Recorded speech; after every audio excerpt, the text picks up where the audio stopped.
So 3 hours down the road, I called him back and I said, "Hey, Larry, I'm not sure I can do this. I don't know that I can do this to you." I said, "I don't know that I deserve this. I don't know that I want you to take a risk on me." He turned his car around and drove back to Nashville Wow. to sit in a parking lot with me and tell me, On Creative Assembly's The Spark podcast, our mission is to amplify Nashville's diverse creative voices, foster growth through shared journeys, and inspire a city that thrives on collaboration. And now, here's The Spark.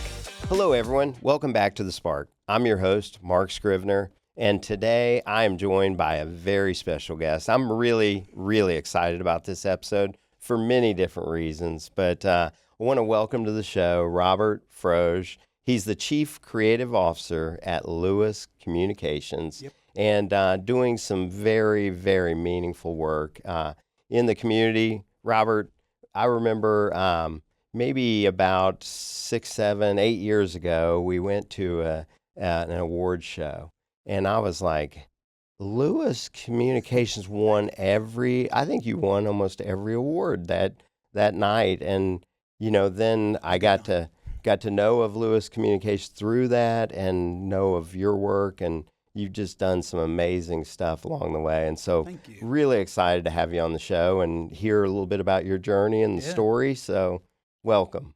Thank you very much. I'm glad to be here. And this special place, you and I talked about it earlier.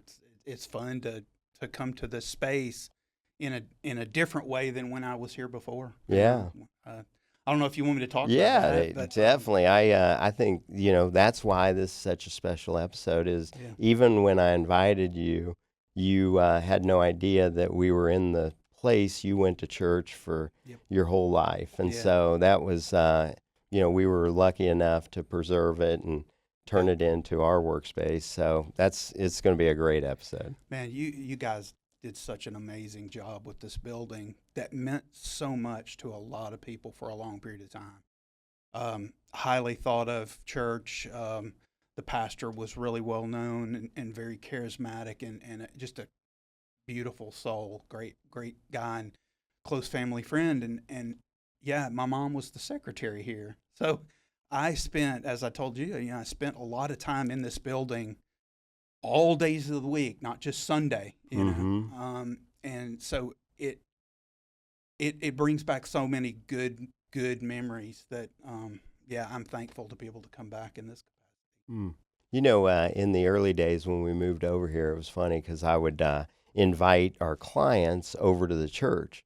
And one day my wife was like, Mark, I don't think that the clients understand that we're actually in a church. So when you say that, you know what it is, but they don't. Yeah. But it's different looking and it's different feeling, and you've done so many amazing things with it.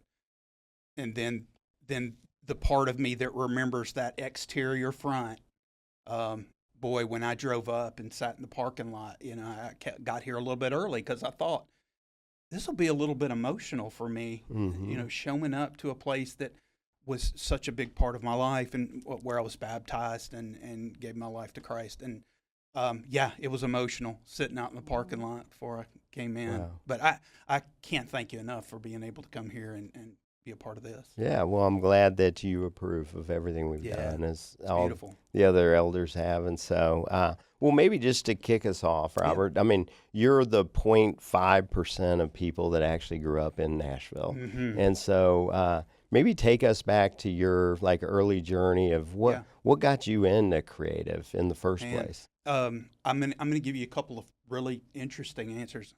If I go back to where it started, my grandfather was a very, very eccentric guy over in Eastern Kentucky.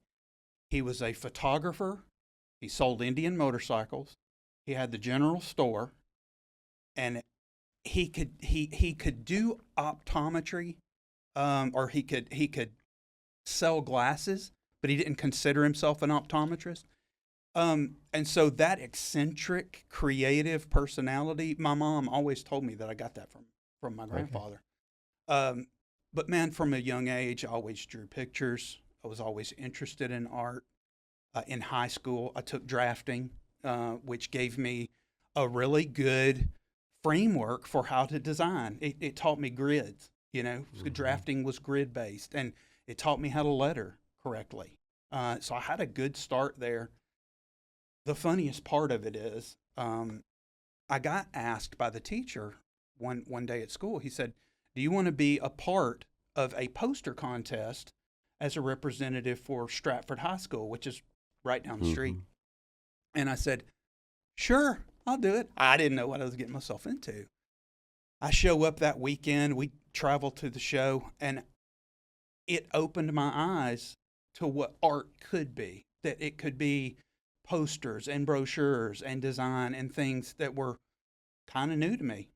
So that's really where it started. And then in college, I didn't have the creative circus, the high level advertising background, education that a lot of people have. I went to Austin P, fine arts degree. You were taught design, graphic design, but I knew that I was not completely equipped to do this job, but I knew I loved it at that point. Robert, coming out of like college, did you, your first job in an agency, and then did you know, like at that point, I want to ultimately become a chief creative officer of an agency, or what?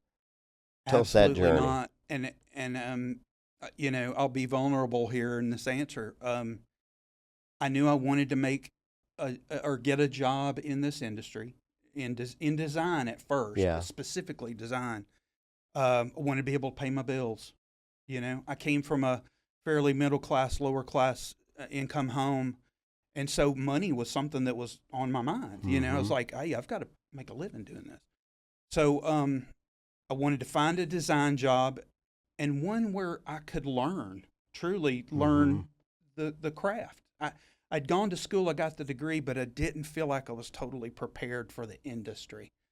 And Image Design was a small design firm on 16th Avenue down on Music Row. And they graciously gave me a job, even though I don't feel like I was probably qualified for it. And I'll tell you where the tough thing to admit comes from, it enters into this, is I did the best I could. I was a sponge. I learned everything that I could, but I knew I had to catch up. So sometimes at night, I would find the project briefs and I would work on them at night on my own. Wow. To try to teach myself and to try to get better, to try to do what the other people in the agency were doing, because I knew I needed to get better.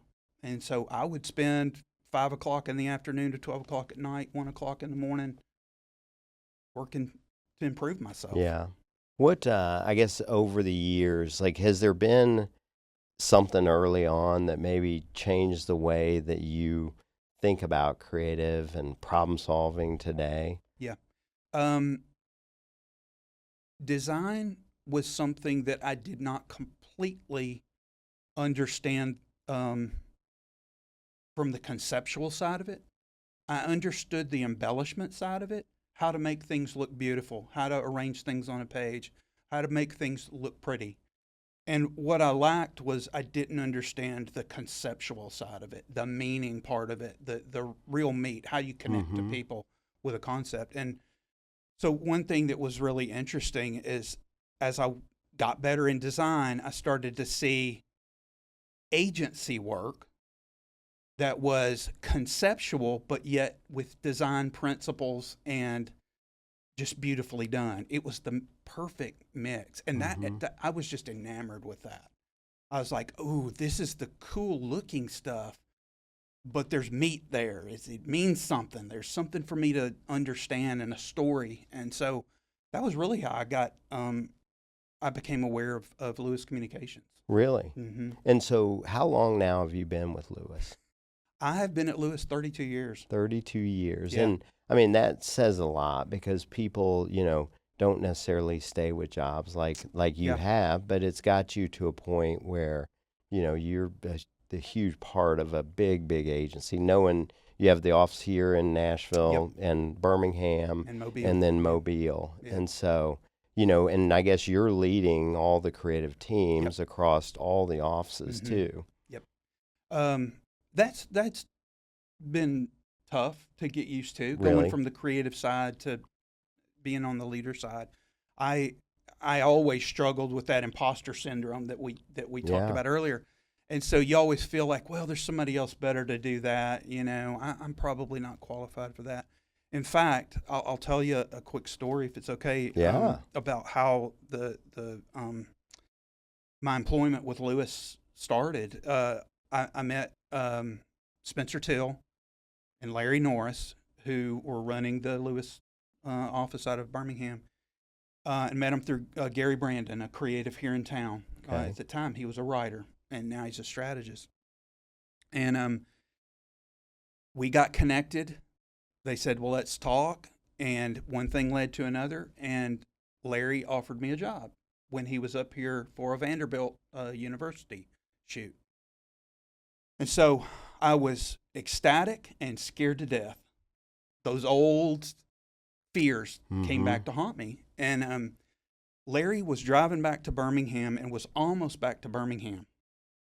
So 3 hours down the road, I called him back. And I said, hey, Larry, I'm not sure I can do this. I don't know that I can do this to you. I said, I don't know that I deserve this. I don't know that I want you to take a risk on me.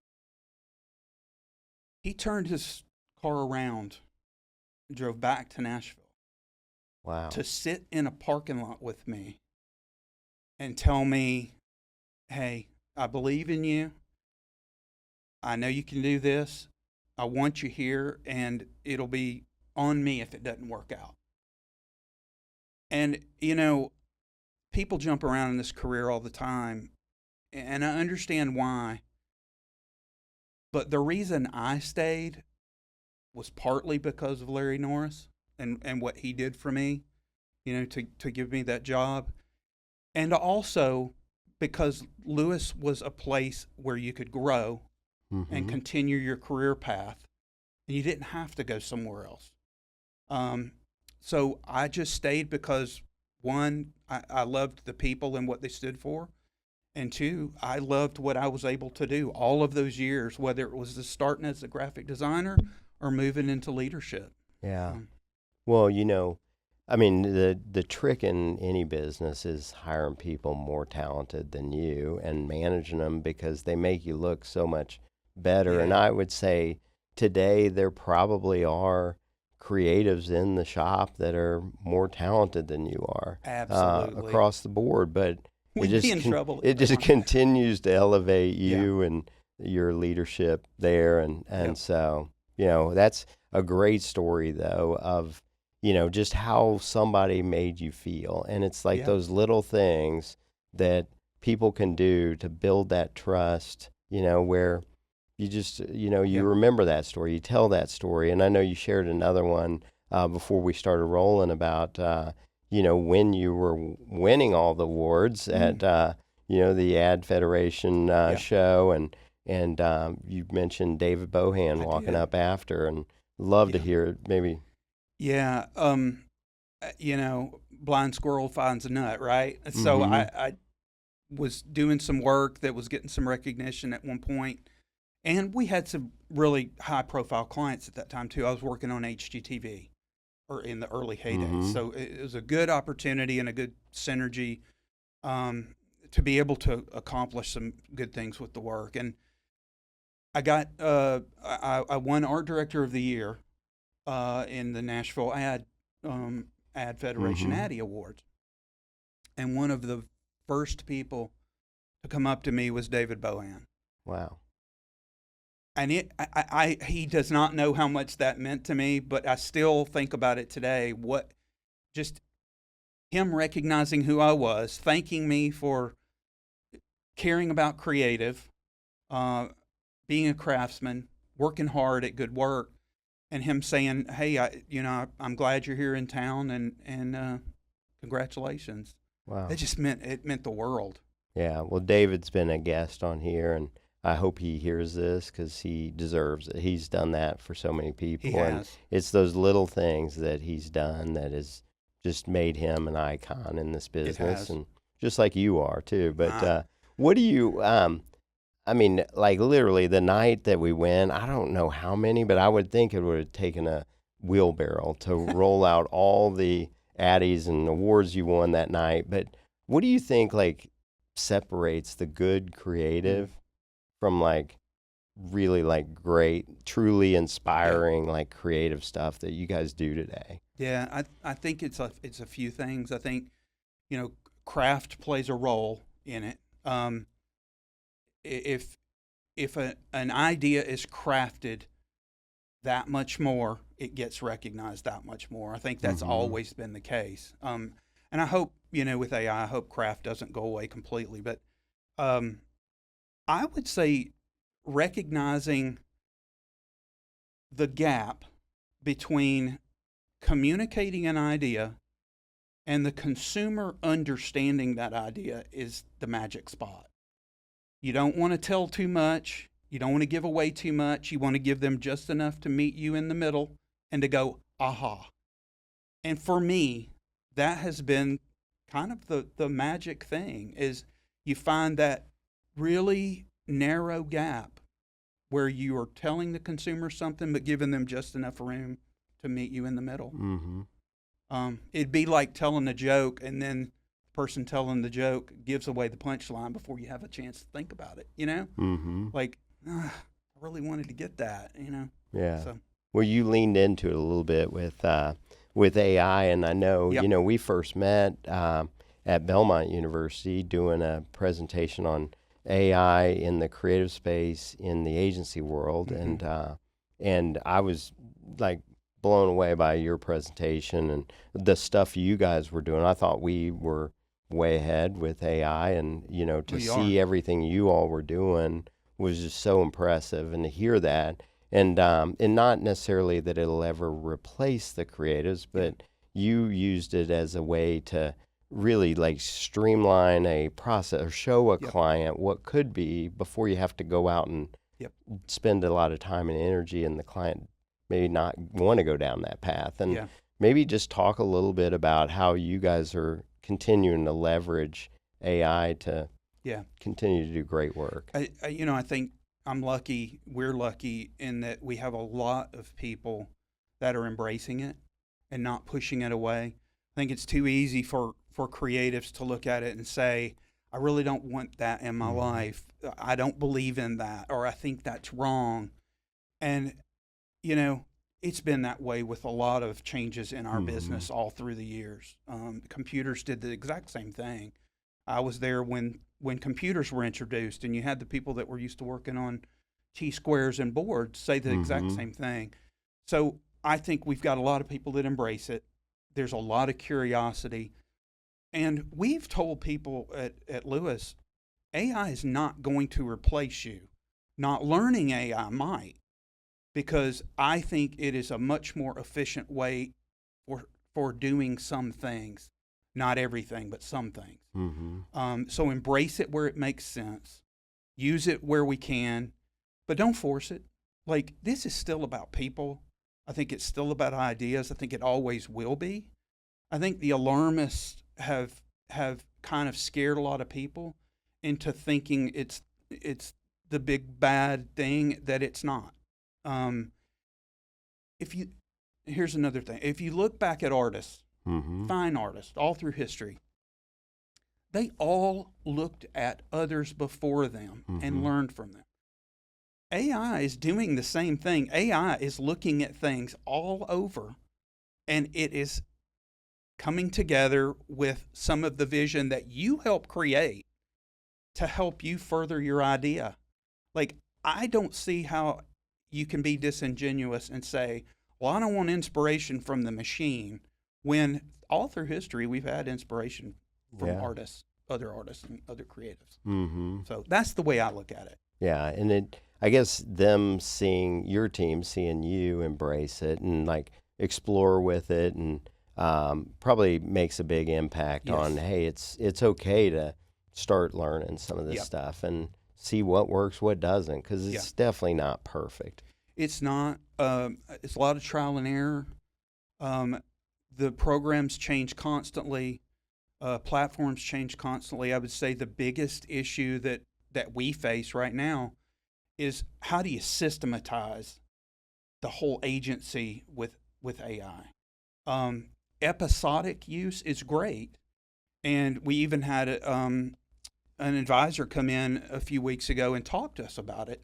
And we asked the question, we were like, well, how do we systematize this? How do we establish a protocol, make it much more efficient? And they even admitted, they said, with it changing daily, it's hard to say tomorrow is going to be the way that you did it today. So they said, the way we recommend you do this is you experiment with the programs as they evolve, you get rid of the ones that aren't working for you, and you continue that evolution. Aggregators, I think, are going to be big in the future. You know, you look at like Weavy and Figma just recently. I think the aggregation system is going to be the way it goes. Yeah, and the automation system too, with like OpenClaw, but now Claude Code comes out, and or Claude Cowork, now it does the same thing. So now there's going to be a lot of efficiencies that happen. But you're right, it changes all the time. Some do better jobs of certain tasks than others. And that's from a creative standpoint, from the creative department standpoint, that is the toughest thing for us to wrestle with, is that one thing might be best for a photo for this, but it might not be best for a photo for another client or a situation, or this might be better for video. This doesn't quite work. So you are really wrestling with 30 to 40 different AI tools. Yeah. At any given time. That's interesting, and I'm sure the audience would love to hear, is there like 3 or 4 that you go, we've tested these, we use these, they're pretty regular in what we're doing from just a creative standpoint? Yeah, it's some of the ones that most people are familiar with. Midjourney is a big one. We used Sora before Sora, went under. Sora was one that we were using a lot. ChatGPT and Claude and all of the Adobe products are staples. We are constantly using them. And then there are other things that are brought in when necessary, So we just use what is right for the job. Okay. And I guess I could have probably asked this a little bit earlier, but like for somebody that is hearing about Lewis for the first time, how would you describe what the agency actually does? Yeah. Lewis is, in the most generic sense, a full-service agency. To some people, that's the easiest way to explain it. But what we believe in, which I think is the most important thing, is we believe growth is beautiful, which you'll see that a lot in our materials. We believe growth is truly important from a financial standpoint, from a personal standpoint, from a corporate standpoint. We celebrate greatness. It's not that we hit it every time, but we celebrate greatness. And whether it's us, whether it's a client, whether it's a competitor, whether it's somebody else out in the world that does something great, we like to celebrate that. Yeah, man. It was funny because you were talking in the early days of like the computers, and I was going to ask you, like, what was your very first computer? Was it the Commodore 64? Was it something past that? It was later than that. I'm not sure exactly what it was. It was just a little beige box, and I remember us all gathering around it, looking at it like, what is this thing? Like, what are we supposed to do with this? Everybody in the agency. Yeah, You're in the conference was room staring at it. Yeah, everybody was like, so this is the thing. This is it. Yeah, that was a big moment. Yeah. Scary, exciting, all of the above. How's our work going to come out of this? Then comes the typesetting that you had to send out, the engraving you had to do, the lithographic printing that you have to do. It was a really interesting time in the business. Looking back at, all the projects you've done over the years, is there one that, or maybe a couple that stand out to you as some of the most meaningful work you've done? Man, there are a lot of projects that I can remember that were important and big for different reasons. One that we did for HGTV was just a fantastic opportunity. We got to go over to Belize, and we got to create grass huts on a deserted island and shoot over there for 2 weeks. Like, that was fantastic for one reason. Mm-hmm. Then I probably won more design awards for a logo that I did for my mom's children's clothing smocking business. Really? Nellie's Originals. Yeah.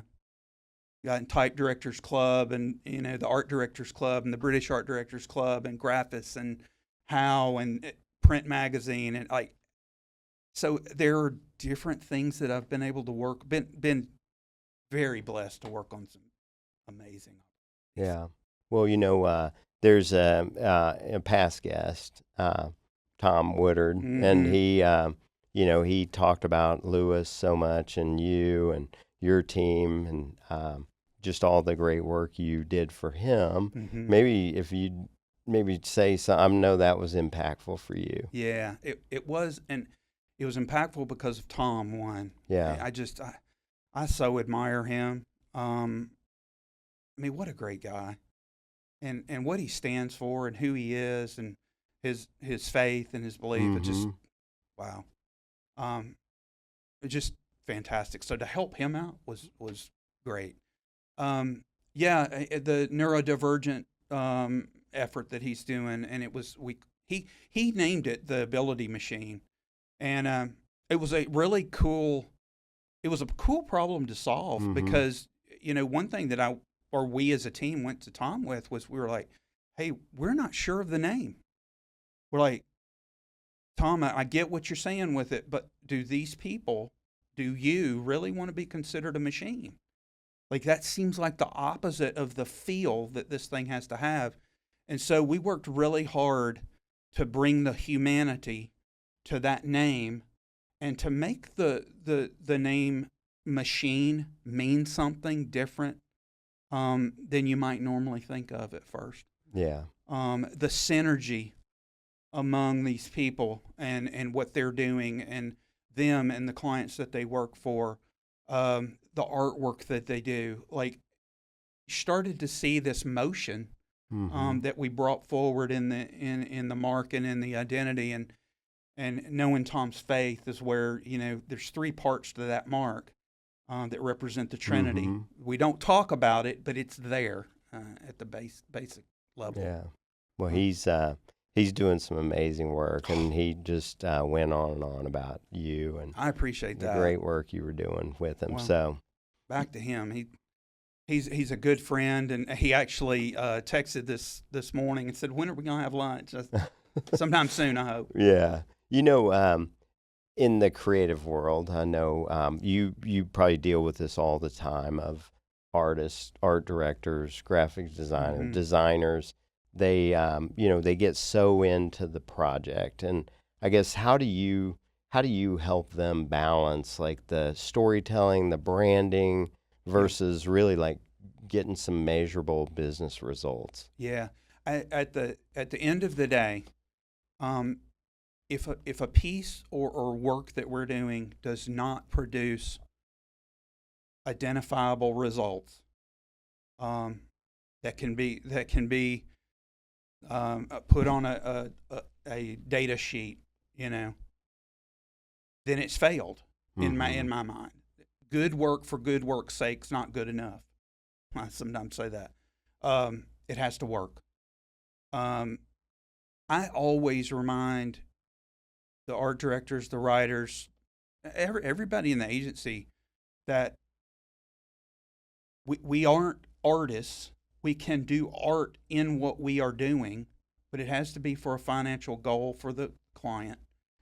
And also remember the audience that we're trying to communicate to.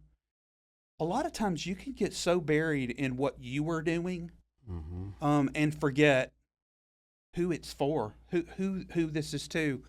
We have have done things in the past to keep people grounded in what the things are for. I went and rode in a Purity Dairy's delivery truck when we were working on Purity Dairy's work. Just so that I would know what that delivery guy at Purity Dairy's is thinking and going through and seeing and experiencing. Wow. So, I think you always have to keep yourself rooted in the end result. What lessons shaped you the most as a leader, coming up in the creative world? Recognizing that design is not for design's sake, but it is to communicate something, was something that has really helped me all through my career, and even with teaching younger creatives. It is easy to embellish. It's easy to make something pretty, but it's got to mean more. And so that is one thing that I always try to push, that where's the meaning in this? If it doesn't have a meaning, is it necessary? Less is more a lot of times when I'm talking to creatives. We now don't have time to spend like we used to with creative. It has to communicate much quicker than it used to. You used to could sit and look at a brochure and find things in it. Now you're looking at a digital ad that's on the screen for a split second before you scroll past it. So if you're not communicating quickly, a meaningful thing, then it's probably not going to succeed. You touched on this a little bit earlier, but managing creatives across multiple offices sometimes can be a little tough. It is. How do you create an environment where they thrive? Yeah, you have to recognize that the environments are all different. The cultures are somewhat a little bit different in the different cities, different offices. You can't take that out of those locations. You have to roll with that and work with that. I think the big thing is making sure that there's an understanding that at the highest level, from a corporate level, these are the types of things that we are trying to do. Doing something great. Always having a North Star, that all 3 offices or all 10 offices or however many offices you have as a leader, so that there's a North Star that you're always shooting at. Just trying to keep everybody on the same page, knowing that we're doing this for the client, for them to succeed, and then if they succeed, we succeed. Just high-level things that we all work towards. Let's say we take it back to the, getting out of school, Robert, and we say, hey, we're going to give you some advice. What advice do you typically give young creatives coming in to Lewis that actually probably are going to want your job at some point? Yeah, and I hope they get it at some point. Totally. I hope they're good enough and stay at it long enough to do it. I always tell them, work as hard as you can. You can always grow and you can always get better. Don't shy away from learning something new. There is always going to be change in every business, not just ours. You're going to have to get used to that. You can't get complacent. And especially now with AI. Most recently with some of the students at Belmont and Trevecca and some of these other schools, they have been hesitant, about the AI thing. They're scared. They don't know what to expect. They don't know if they're going to have a job. They will have a job. I think there is plenty of room, and I hope that they stay in this career. I hope the alarmists don't scare people out of it, but you do have to embrace it. That is inevitable. That train left the station. You're not going to avoid it. Embrace it and roll with it, and just use it to your advantage.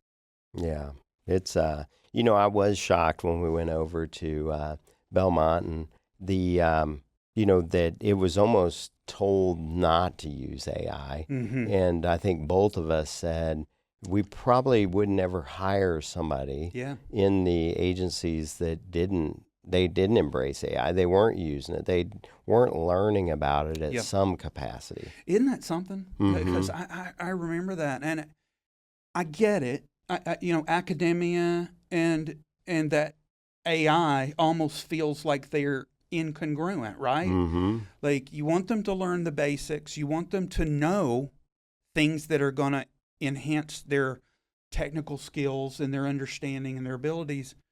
But at the same time, this technology exists. It's not going anywhere. You've just got to incorporate it. You Yeah. can't ignore it. You can't push it to the side and say, oh, they'll learn that later. Nah, we have to have younger people that know it. Mm-hmm. Yeah, Yeah. they've got to know.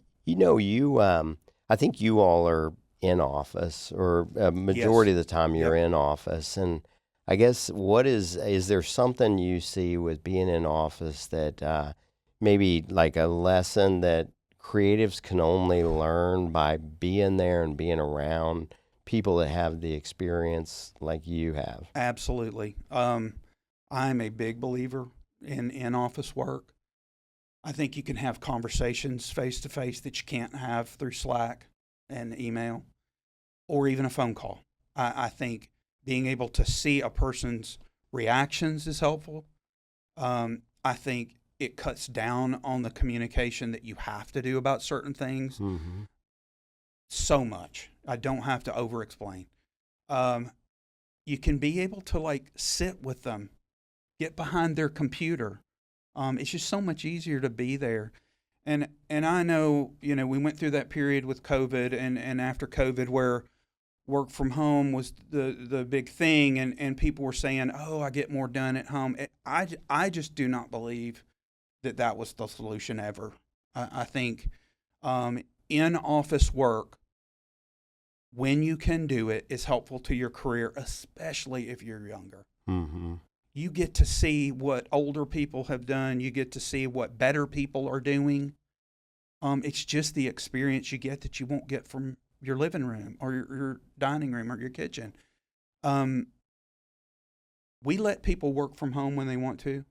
We let them leave when they need to or want to. Total freedom. But I think most of them would tell you that there's a lot that they learn by working in office. Mm-hmm. Yeah, I just don't see how you can replace that. Yeah. Like, it's just, and I think a lot of, right after COVID, I think a lot of the big agency owners, would say, oh, we've got this figured out. And I see they're probably about half the size they were at that point in time. And there's a reason, and so. I could be wrong, but I do think, at least for the people that I meet, talk to, and am around, there is a true value to being face to face, being in an office. The cultural benefit of it, it's hard to get, when you're by yourself a lot. Yeah, you've worked at Lewis through 3 decades of work, and you've seen a lot of change. You talked about it from the computer to where we're at today with AI. Has there ever been a time where you've seen a bigger shift than is happening today with? I think this one would be the biggest shift that I've seen, maybe partly because of the speed that all of it happens. We had an opportunity to get used to certain things when we went from drawing boards to computers. When we went from getting type galleys to doing type, in the office. And I think the speed just contributes so much to this one. Mm-hmm. What all we have access to, all of the ability to explore now that we have access to, the changes that are happening within platforms, within programs, the new programs that come out daily, weekly. I think this was one of the biggest, if not the biggest.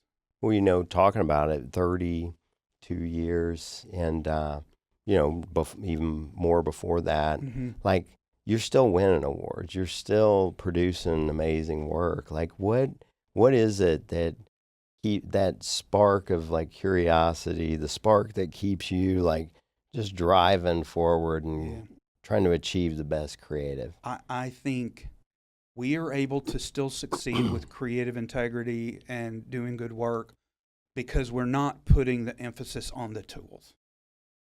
I think that's the most basic way to say it. The tools are the helpful thing to get the work done, but they aren't the solution. And so I think Lewis has always kept the idea at the forefront, the storytelling at the forefront, the things that are important, and then how you do it has changed. Mm-hmm. We'll keep evolving on that part, but I think it's always going to be about good ideas. You guys are working with some big clients today. I know I've talked to Katie quite a bit on your team, and she's, always bragging about big things you guys are doing. Mm-hmm. What are you the most excited about with Lewis maybe in the next few years? Is there, anything you, the executive team, are like really excited about? I think one thing that is more broad that we're excited about is we have expertise and abilities in a lot of different categories, which is good. At one point, Lewis was a very healthcare-centric shop. And we made a big decision at that point to go after less healthcare because we didn't want to be completely known as a healthcare agency. We did Tiffin Motorhomes. We did homeschooling products with Becca. We still did healthcare. And, as of recently, in the last year or two, we got into distilled spirits, the Kentucky Bourbon Trail and various brands within that. And I think what excites us is that we have not put our stake in the ground in one category. And we can go a lot of different ways. Yeah.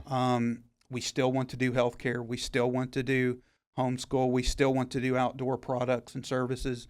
But we are capable of applying what we've learned in those areas to a lot of different things. So that's kind of exciting. Yeah. And with new, AI technology, who knows where that's going to go. Well, I'm sure Katie's always brought up the Bourbon Trail, and I was going to tell her, I'll tell you, that when you just need a free hand, like a free intern, and you need some extra hands, just give me a shout. I'll come and work. I'll work my tail off for you guys. Do you know how many people we've had say that? Really? We've had there's been a lot of people say, "Hey, we will help you out with that bourbon thing," and I totally get it. It's something that everybody enjoys, and it's a great category. Good people. I don't know how many you've met from that industry. Oh my goodness, those distillers, the master distillers, and the owners and stuff. They're the best people in the world. They're just great. Just a good industry to be associated with. It's fun time. It is. So, it really is. Well, Robert, is there anything maybe that I didn't ask you that you think would be helpful for the audience? I know we talked about a ton. No, man. I think we covered a lot, probably as much as I can talk about. Yeah. But no, it's been fun to come and talk about the industry and the things that are going on in it and at Lewis. I hope we get to do this again at some point. Man, I hope you'll come back down the road, and I hope you'll come back and be a part of this at some point. Absolutely. Anytime you ever want to come over and just reconnect to your roots, it's really special that you came back and got to be a part of it. Thank you. Tell another quick story. As met one of our current project managers. She we interviewed her remotely, and then she came over and we interviewed her, and she said, "You realize, like, I grew up going to church here my entire life." And her dad was one of the elders when we bought the church, and I was like, we had no idea, but we didn't hire her for that reason, but we ended up hiring her because of her talents. And she came in and we had her desk all set up, and she was like, "Mark, do you realize, like, where you put me is exactly where my parents and I sat every Sunday of my entire life growing up. Like, this is the pew that was 2 away from the stage, from the pulpit." And that gives me chills. Oh yeah, and it was really special. So it is a small world. Yeah, it is. I really appreciate you letting me come over and do this. Well, thank you, and thanks for everything you're doing. I got a real quick ask. We're going to do some rapid fire Q&A Okay. questions for you. Just Are you going to stump me? a 30-second spark. These may be easier, so but just say the first thing that maybe comes into your head. Oh, my goodness. Okay, and a lot of these, with you being from Nashville originally, they should be pretty easy. Okay. So, Ryman or an arena show? Ryman. Mm-hmm. Hot chicken on a scale of mild or to regret. Where do you I'm stop? mild. Mild? Yeah, I'm not good with the hot stuff. Okay. Yeah, I'm mild. Yeah. So, black coffee or a latte with enough syrup to be a dessert? Latte. Yeah. Okay. Worst industry buzzword of 2026? Oh, my goodness. Change? Change is the only constant in this world. Yeah. Well, that's a good one. It's a great word. Let me say, it's a great word. You hear it so much. Yeah. You know? Mm-hmm. Okay. How about, speaking of change, AI, your creative assistant or your replacement? Creative assistant. Good call. The death of the billboard, fact or fiction? That's fiction. Still got to have billboards. Environmental graphics, interacting with people in their spaces is always going to have a place. And you have to think billboard can be defined as a lot of different things. Mm-hmm. So. Good call. So TikTok trends, you participate or observe from a distance? I observe from a distance and let the younger people in the agency do that, and they teach me the cool words. Do they? Use. They do. Do you ever ask them to help you, like, take over your accounts so that they can run them? I for sure ask their advice and get their input. The most underrated skill in marketing? Empathy. Great call. That's a good one. Best way to find the spark when you're stuck on a creative project? Get the heck outside of the office, outside of your work, away from the computer, go do something fun.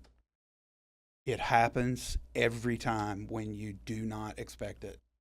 That's my advice. Yeah, man. You cannot beat yourself into an idea.